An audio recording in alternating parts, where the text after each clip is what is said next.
오늘 말씀 제목은 삶의 중요한 원칙입니다. 우리의 삶을 살아갈 때 각자 중요한 원칙을 정해놓고 그 기준에 의해서 삶을 살아야 됩니다.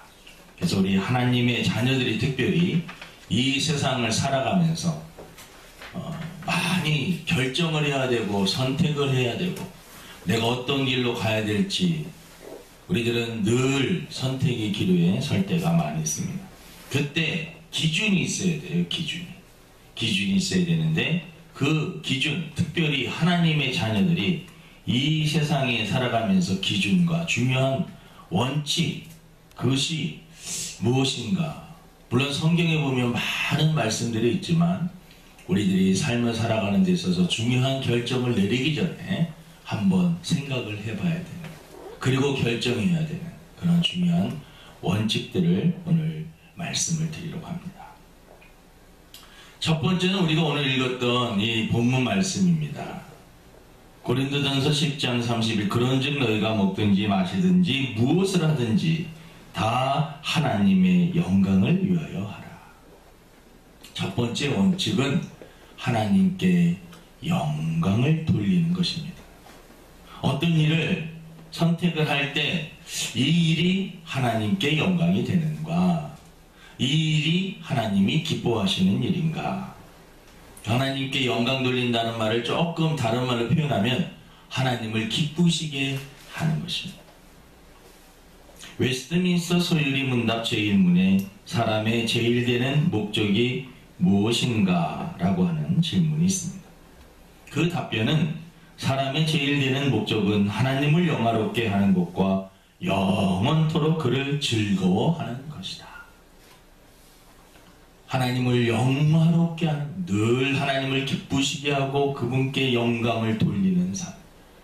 나의 입술에서 나오는 말과 생각과 나의 행동과 나의 삶을 통해서 하나님을 기쁘시게 하는 삶. 우리 하나님의 자녀들은 이 원칙이 대단히 중요하다는 것이죠. 나는 하나님의 영광을 위해서 살리라. 이 일이 진정 하나님께 영광이 되겠는가?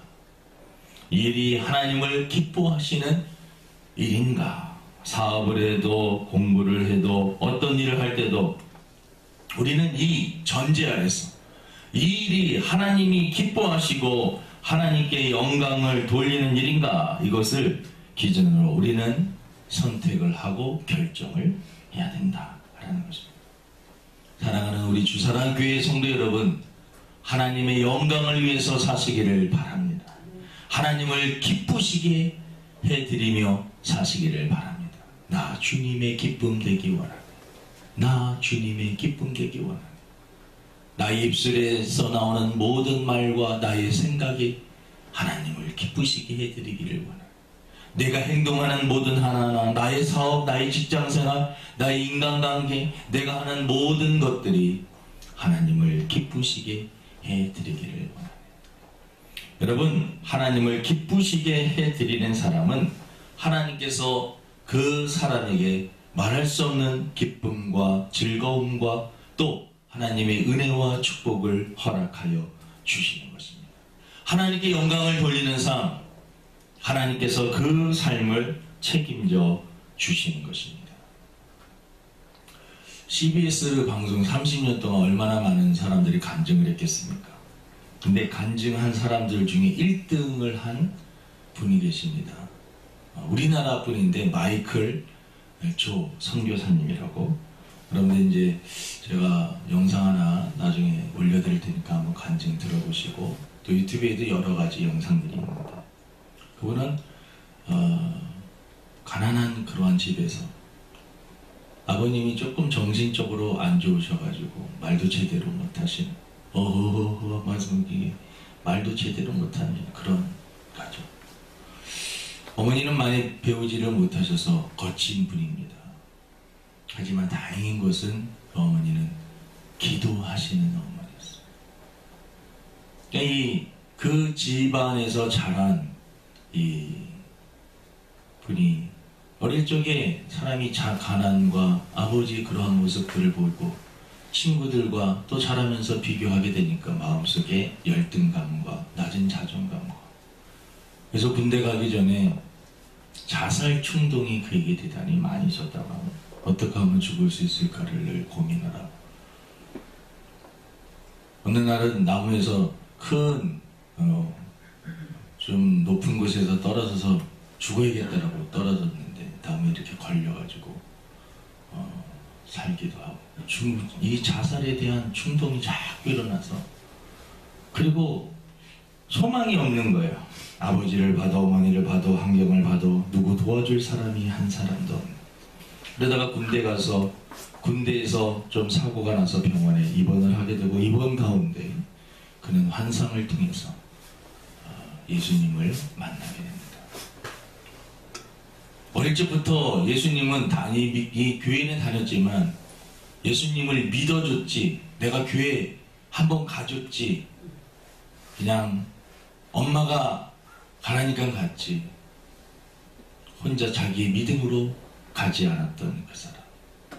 근데 환상을 통해서 세 사람이 어떤 한 사람을 막 죽일 듯 패고 있는데, 정말 세 사람이 이 한 사람을 막 패고 있는데, 환상 중에서 그 패고 있는 사람을 딱 보니까 첫 번째 사람 얼굴 보니까 자기더라는 겁니다.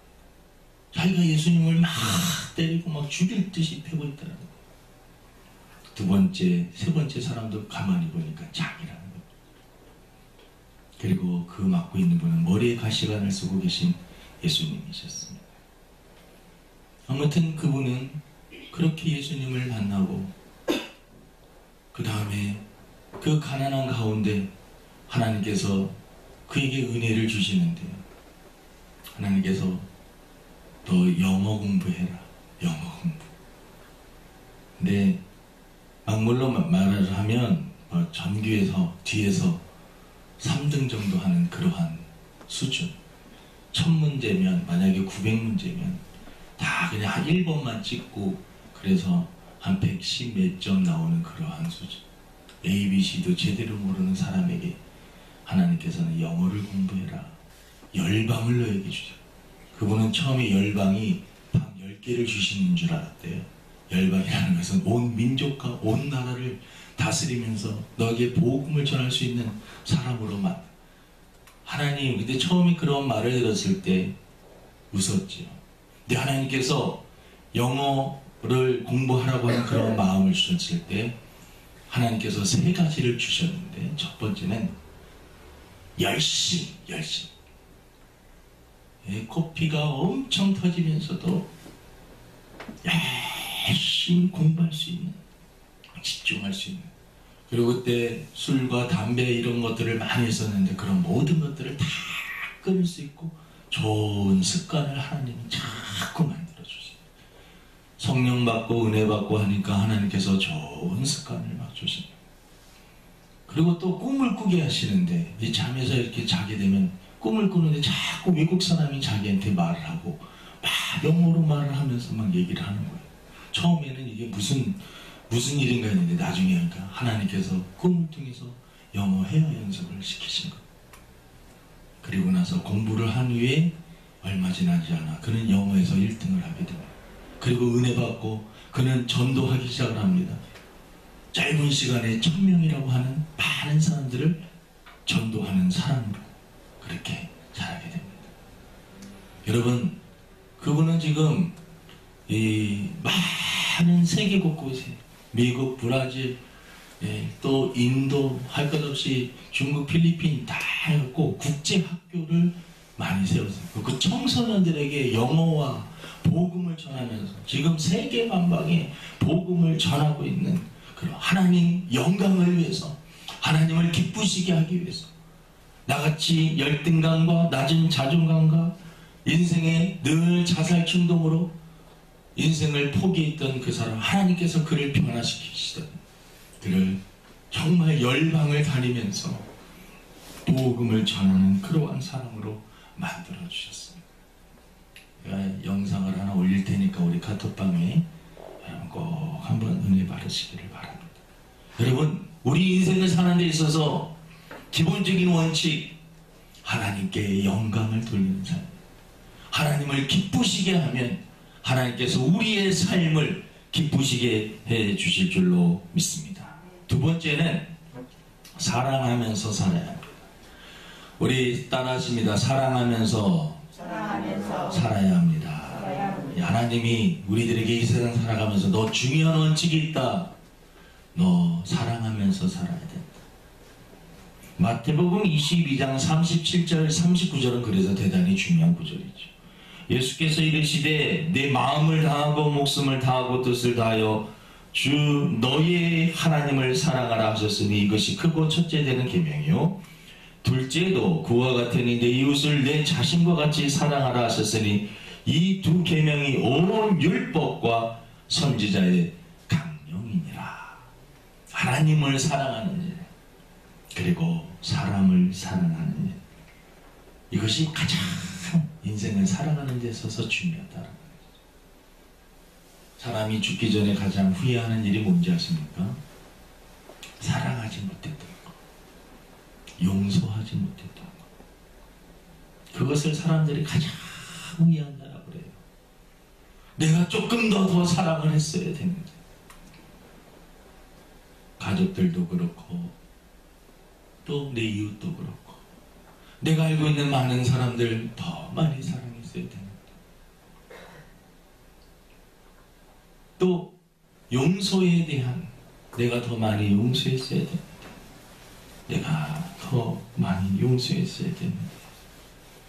여러분, 우리 인생이 여러분 그렇게 길지가 않습니다.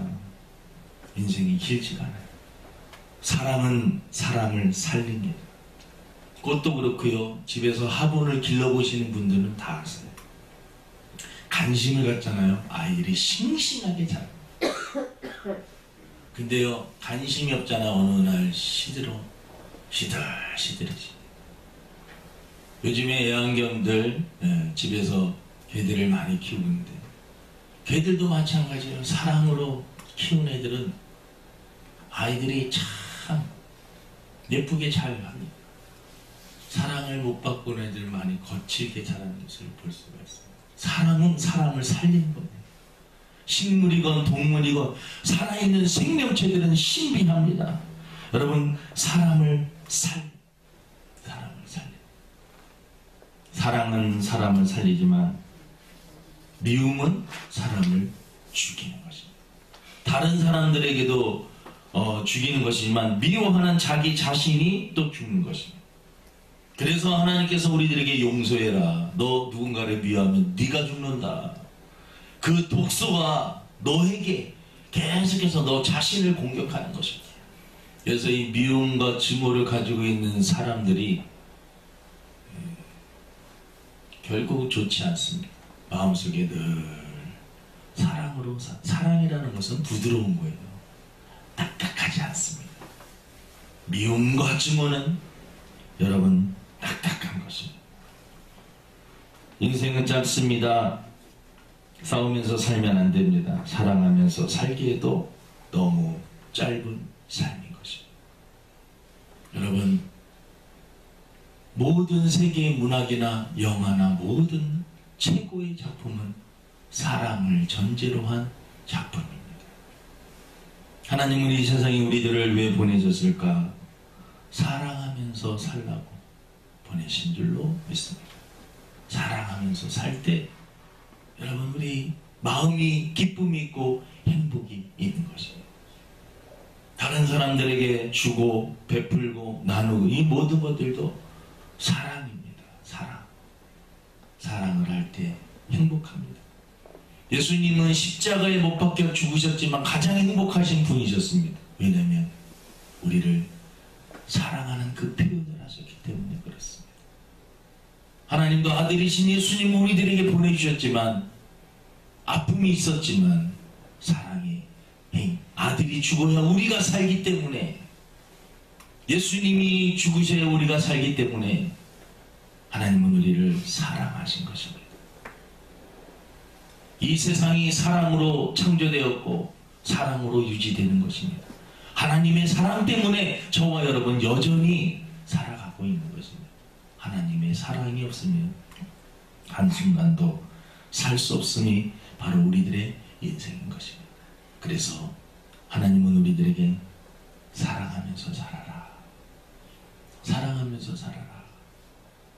용서하면서 이해하면서 어떤 말씀까지 하시는지 아십니까?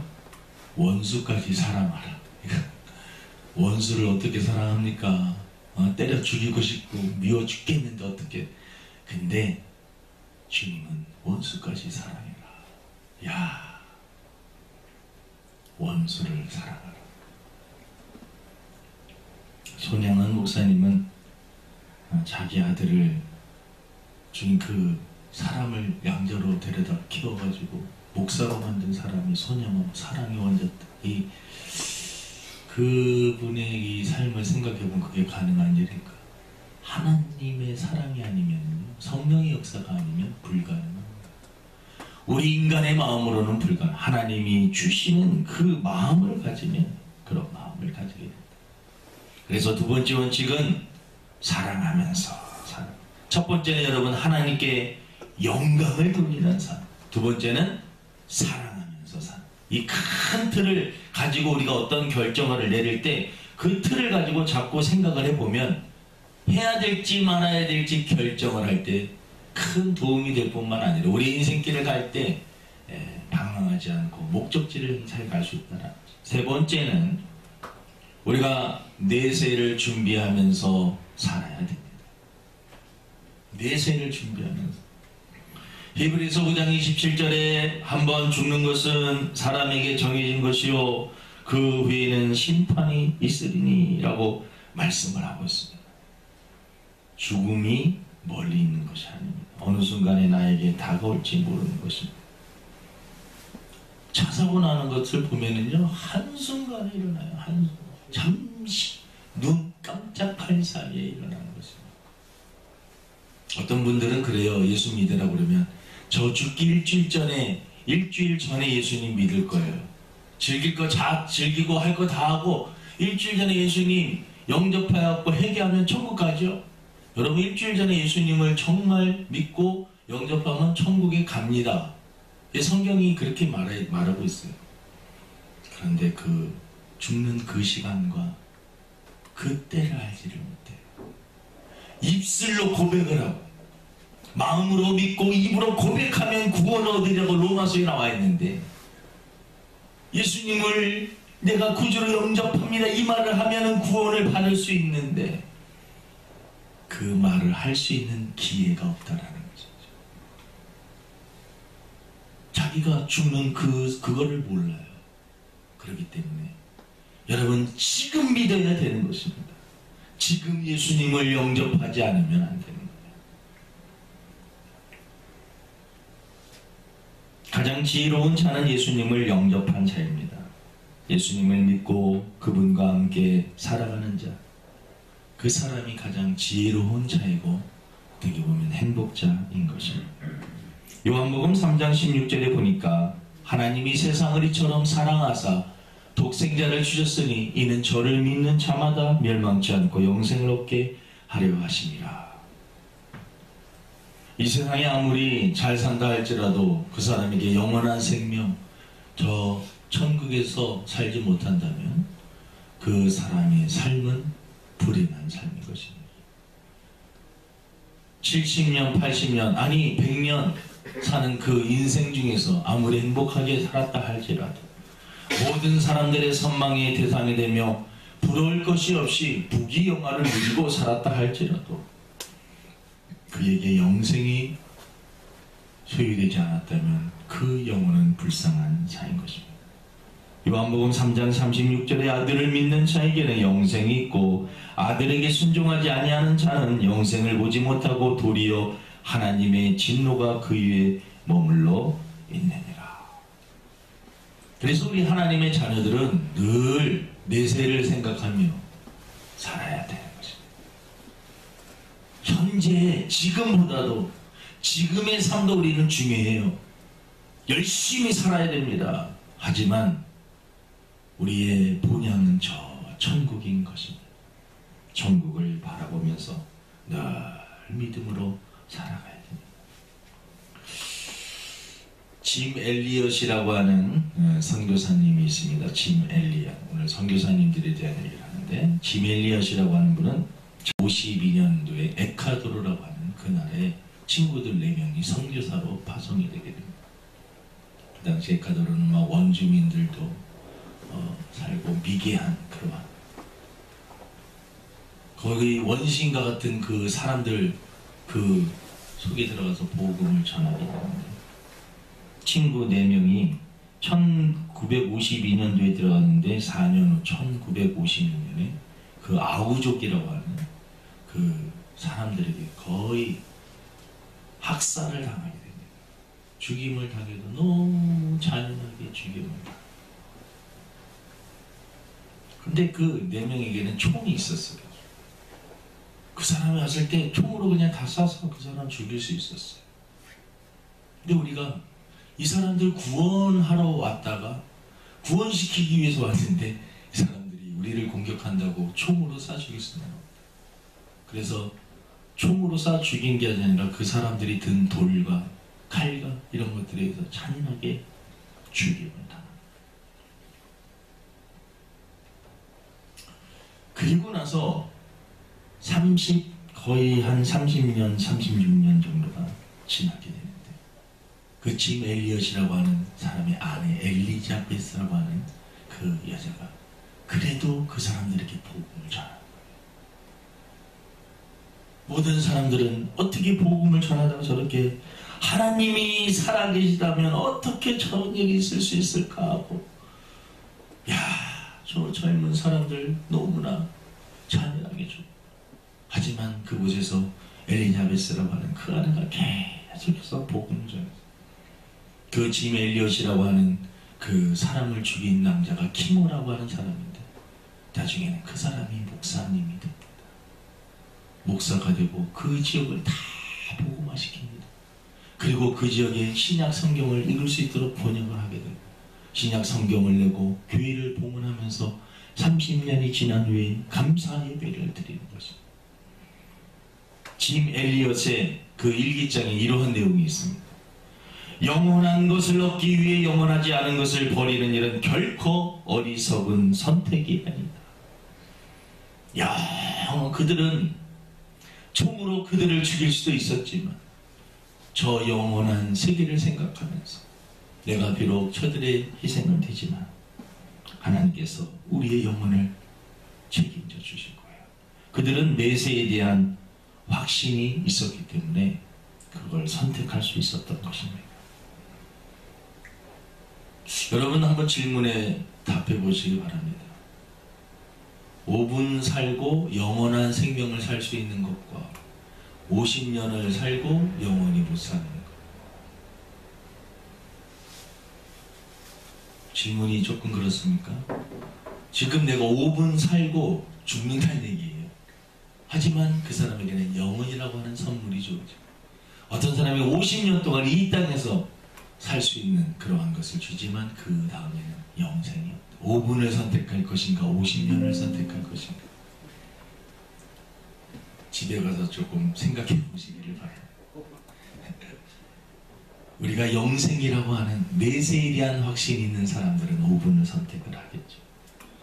하지만 많은 사람들이 50년을 선택한다라는 것입니다.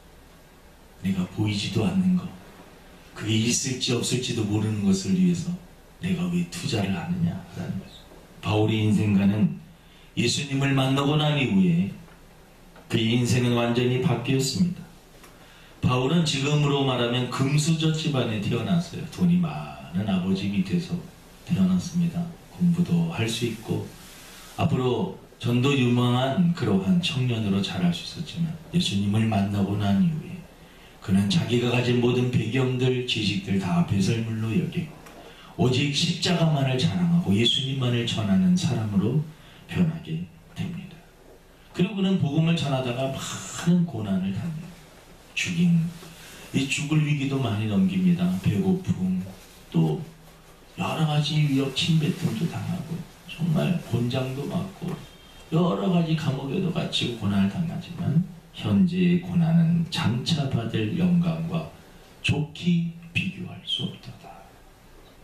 여러분, 우리 하나님의 자녀들은 그래도 그 내세에 대한 확신과 그 믿음 그리고 그 내세를 준비하면서 이 땅을 살아가야 되는 것입니다. 어떤 아이가 백사장에서 바닷가에서 열심히 집을 짓습니다. 모래성을 짓는 거예요. 파도가 와서 그 모래성을 싹 무너뜨려. 아무것도 나지. 우리 인생이 어떻게 보면 모래성을 짓는 것과 같다. 그렇다고 해서 우리가 이 주어진 인생 허무하니까 그냥 대충대충 살라 그런 이야기가 아니죠. 우리 하나님의 자녀들은 끝까지 믿음으로 살면서 그래도 어떠한 상황 속에서도 저 천국을 바라보면서 살아야 된다. 네 번째 마지막은 너희는 먼저 그의 나라와 의를 구하라 하는 것입니다. 마태복음 6장 33절에 그런즉 너희는 먼저 그의 나라와 그의 의를 구하라. 그리하면 이 모든 것을 너희에게 더하시리라. 우리의 인생의 우선순위가 무엇이 되느냐는 대단히 중요한 것입니다. 우선순위가 무엇이 되느냐에 따라 그 사람의 인생이 완전히 달라지게 되는 것입니다. 여러분, 우리 하나님의 자녀들은 하나님이 우선순위가 되어야 됩니다. 하나님을 기쁘시게 해드립니다. 하나님을 기쁘시게 해드리는 것, 우리 일상의 삶이 예배가 되어 하나님을 기쁘시게 해드리는 것 참 중요합니다. 그래서 하나님은 예배를 기뻐하시는 분입니다. 예배. 우리가 모여서 이렇게 예배 드리는 거 너무 하나님이 기뻐하십니다. 아버지께서 참되게 예배하는 자들은 영과 진리로 예배할 때가 오나니 곧 이때라. 아버지께서는 자기에게 이렇게 예배하는 자들을 찾으시느니라. 하나님은 예배하는 자들을 찾으신다 라고 말씀하고 있습니다. 사랑하는 주사랑교회 성도 여러분, 참된 예배자가 되기를 바랍니다. 참된 예배자, 신령과 진정으로 정성을 다하여서 드리는 참된 예배자. 하나님은 그 예배자 한 사람을 찾는 것입니다. 그 한 사람이 내가 되게 하여 주시고 여러분 한 사람 한 사람이 되기를 바랍니다.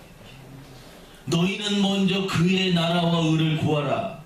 이 말씀 속에는 여러 가지 의미가 있겠지만 인생이 아주 바쁘고 너무 분주하게 돌아간다 할지라도 내가 하나님을 만나는 시간, 내 예배의 시간을 소중히 여기리라.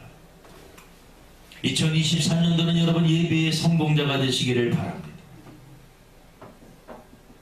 나의 삶의 우선순위를 예배에 두고 하나님 앞에 나갈 때 하나님께서 우리의 인생을 책임져 주실 것입니다.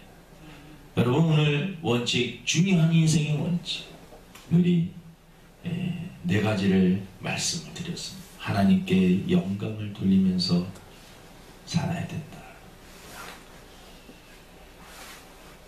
그리고 우리 내세를 준비하면서 살아야 된다. 두 번째가 뭐죠? 사랑하면서. 그리고 우선순위, 하나님을 정말 우선순위로 예배 중심으로 살아야 돼요. 꼭 우리 인생에 문제가 있고 결정할 그런 상황들이 되면 이 네 가지 질문을 통해서 여러분 바른 인생을 살아갈 수 있는 저와 여러분의 삶이 되기를 주님의 이름으로 축원을 드립니다. 하나님 아버지, 오늘 삶의 중요한 원칙 네 가지를 말씀드렸습니다. 잘 알고 있는 말씀들이지만 이 말씀들 다시 한번 깨닫습니다. 아버지 하나님, 우리 주어진 인생 헛되게 살다가 허무하게 허탄한 일을 하다가 인생을 마치지 않게 하여 주시고 하루를 살아도 먹든지 마시든지 무엇을 하든지 하나님을 기쁘시게 하나님께 영광을 돌리며 하나님을 사랑하고 많은 사람들을 사랑하며 살게 하여 주시옵시고 아버지, 그의 나라와 그의 의를 구하며 살게 하여 주시옵소서. 감사하며 예수님의 이름으로 기도드립니다.